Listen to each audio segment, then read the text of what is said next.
Okay, we're a minute out, so we have Glenn, Malak, Josh, Peggy, and Skylar. We'll go in that order, a question and a follow-up, and then we'll go down through the list and come back to you if you have more questions at the end, okay? So give us about another 45 seconds and we'll start.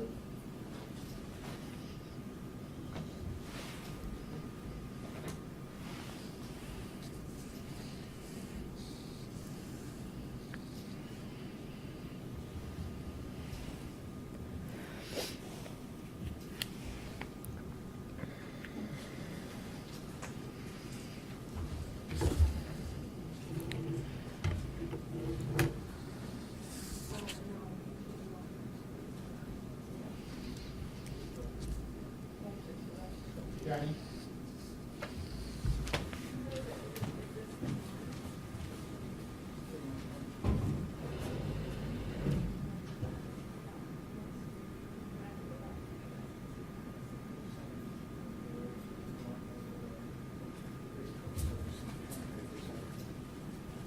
Sorry, we just got to wait a bit.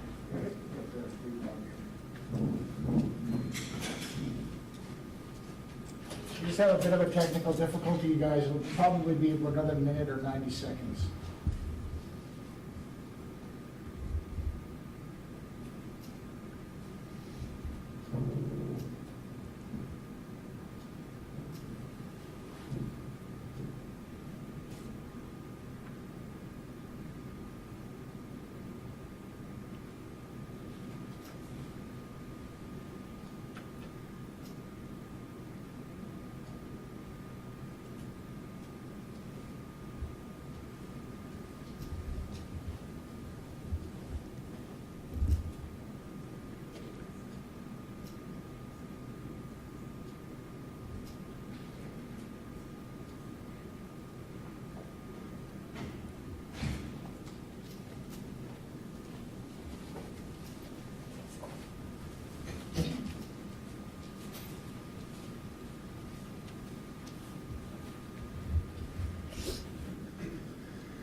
Okay, we'll get underway. Okay.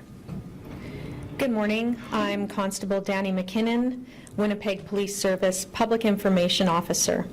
Today we have one matter to release on, and it's a request for public assistance in a shooting that dates back to April 24th of 2021. So how I will prepare for this is I'm going to read the media release. We're going to show you a video and a composite drawing, and then we'll take questions at the end. For the past 3 months, detectives in the Major Crimes Unit have been investigating a shooting that occurred approximately 5:30 a.m. on April 24th, 2021. 2 males in their 20s were shot while seated in an SUV in the area of College Avenue and Arlington Street. They both arrived at the hospital with severe gunshot wounds.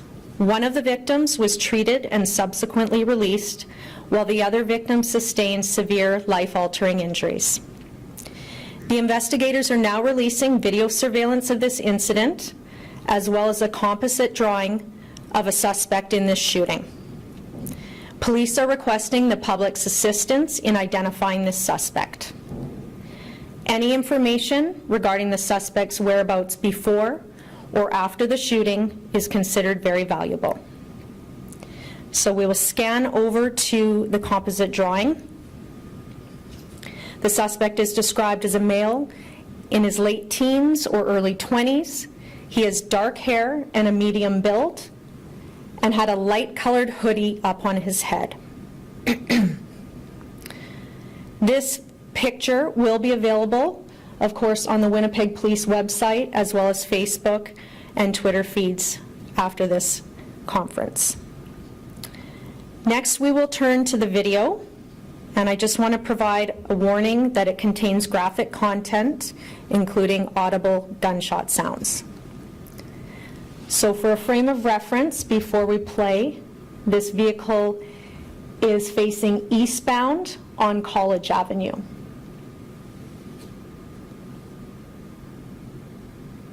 Go ahead, Kelly.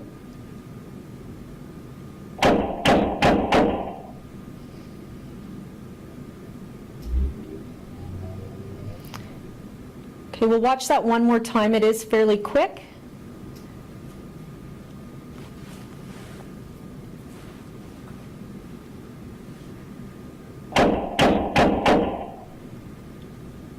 So we hear the shots, we see the vehicle being attacked by gunfire, and then it drives eastbound towards Arlington Street.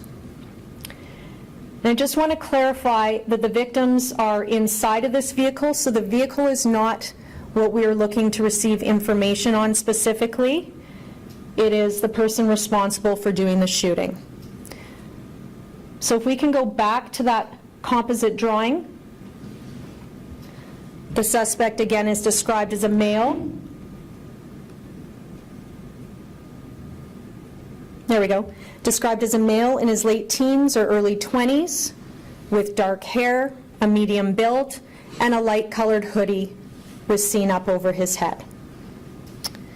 Investigators ask anyone with information to contact the Major Crimes Unit at 204-986-6219, or you can call Crime Stoppers anonymously at 204-786-TIPS. I think we can move to some questions. Okay, we'll turn it over to Glenn Dawkins, Winnipeg Sun. Yes, Glenn Dawkins from the Sun. I know the initial release said that the police responded to the hospital to the 2 injured victims. I'm assuming this, but were the police actively investigating at that point, or did they get called to the hospital and then as a result this kind of, I don't want to say unraveled, but developed from there? Were they already investigating when the officers went into the hospital to talk to the 2 victims? So Glenn, my understanding is that the 2 victims conveyed themselves to the hospital. So it is standard practice for the hospital when they do receive such serious injuries, especially those involving gunshots, they do contact the Winnipeg police. So eventually major crimes would have been looped in that way. In terms of there being a shooting, that would be very natural, of course, for the police to begin an investigation at the ground level there, and then the 2 events eventually become linked together. You have a follow-up, Glenn? Yeah. Do the investigators at this point, were the victims and the accused known to each? Do they believe they were known to each other, or have they been able to ascertain that at this point? So whether the victims were known to the accused that you're seeking information on. At this point, the investigators do believe that this was a targeted shooting and that the suspect that we have developed through this photograph is responsible for this shooting.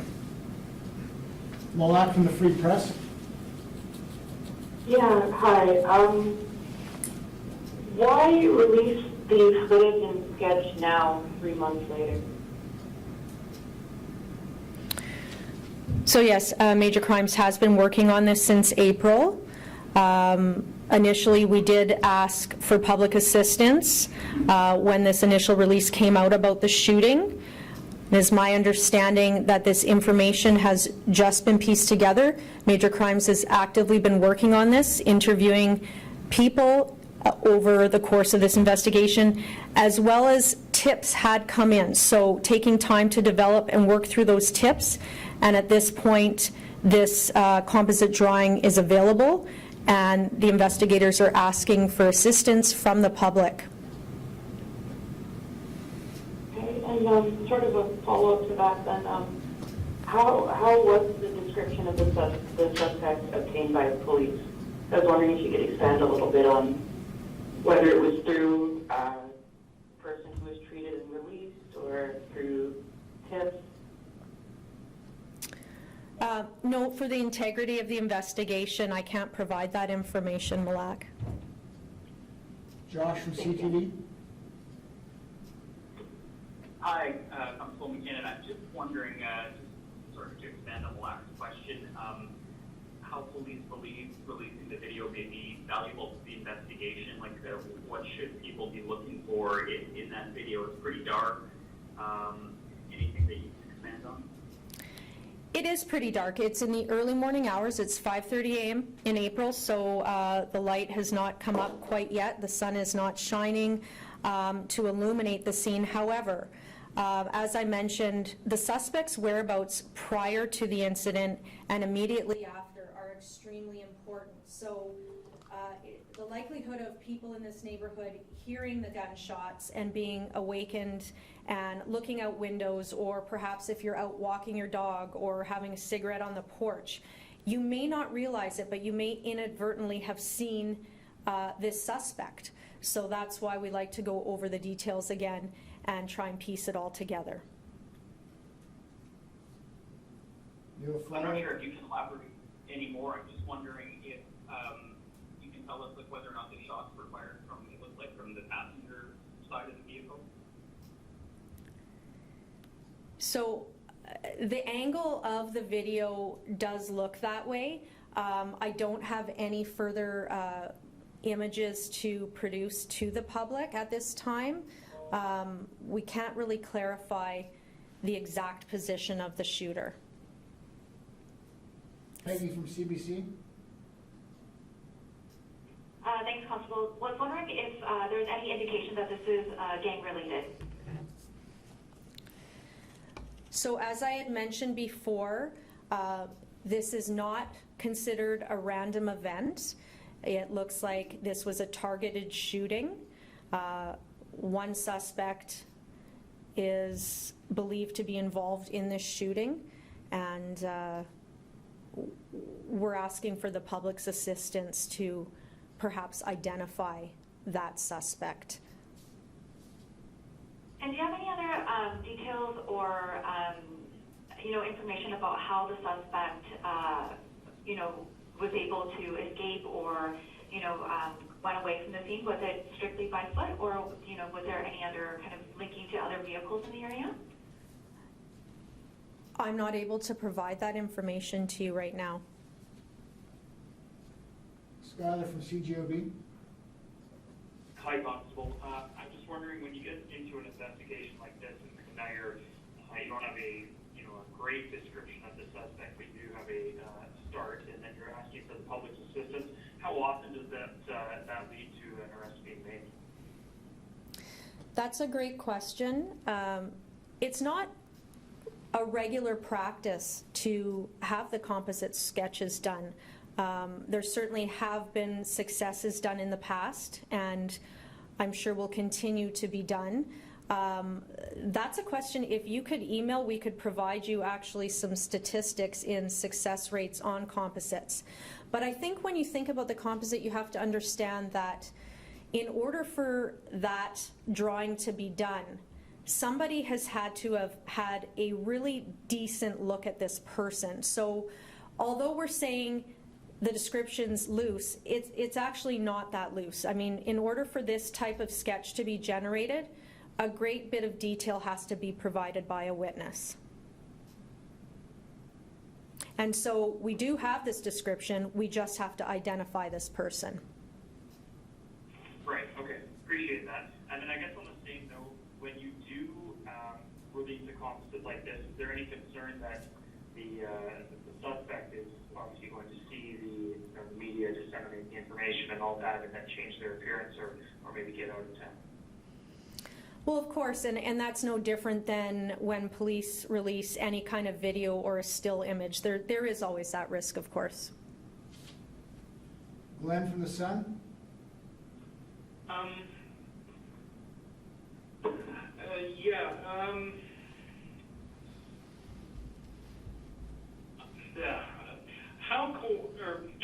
Can you say whether the two victims were cooperative? I know in past there have been instances where victims go to the hospital and they aren't very cooperative with the police. Can you speak to their level of cooperation? Were they cooperative with the police when the police arrived at the hospital?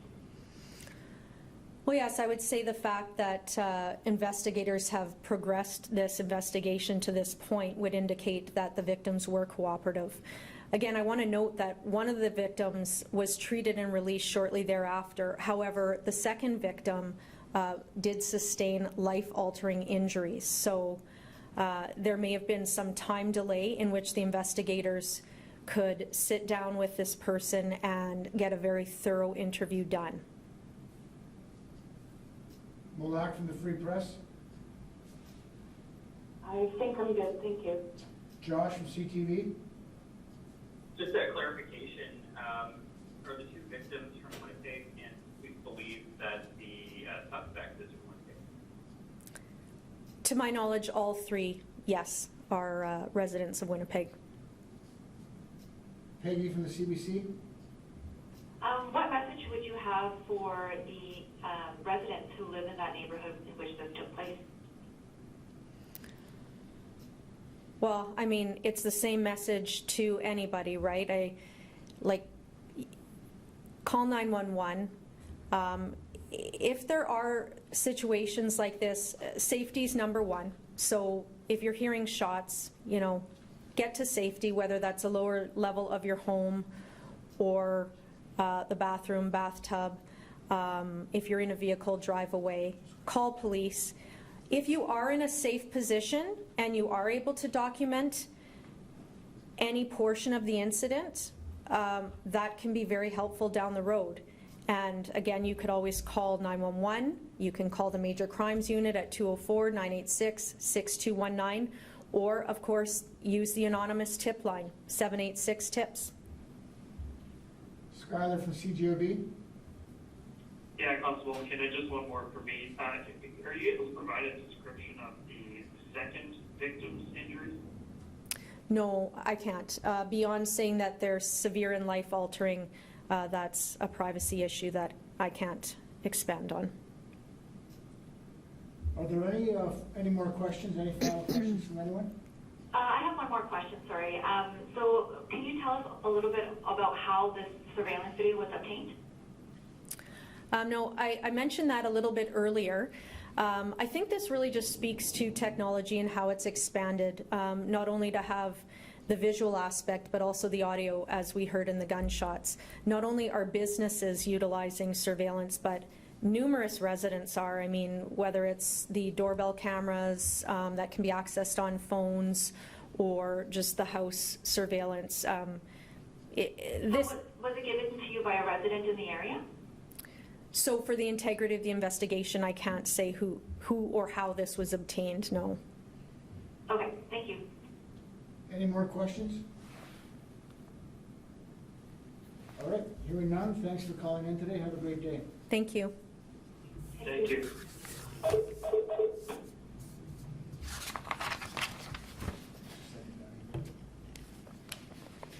Are you off? Facebook is off? We had an audio issue off the top. Can you just reread the opening statement?